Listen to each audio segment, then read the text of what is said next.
There were some issues, of course, that happened with Starliner. There were some issues, of course, that happened that prevented us from returning on Starliner. And I'll start with me. There were questions that I, as the commander of the spacecraft, that I should have asked, and I did not.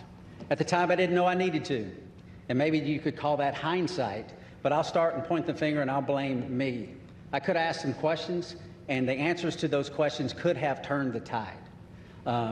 So blame, that's a term, I don't like that term, but certainly there's responsibility throughout all the programs, and certainly you can start with me.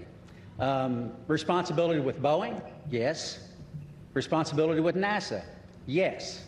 All the way up and down the chain. We all are responsible. We all own this. And we are, in this business, trust, you cannot do this business without trust. You have to have ultimate trust.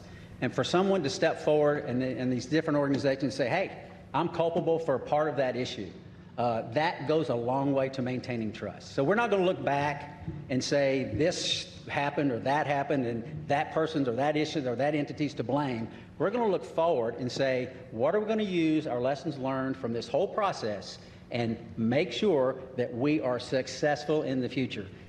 Would you guys go up on Starliner again? Yes, because we're going to rectify all the issues that we encountered. Yeah. We're going to fix them. We're going to make it work. Boeing's completely committed.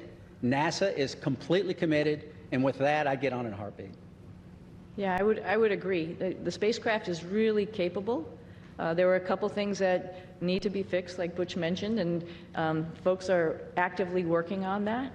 But it is a great spacecraft, and it has a lot of capability that other spacecraft don't have. And to see that thing successful and to be part of that program is an honor.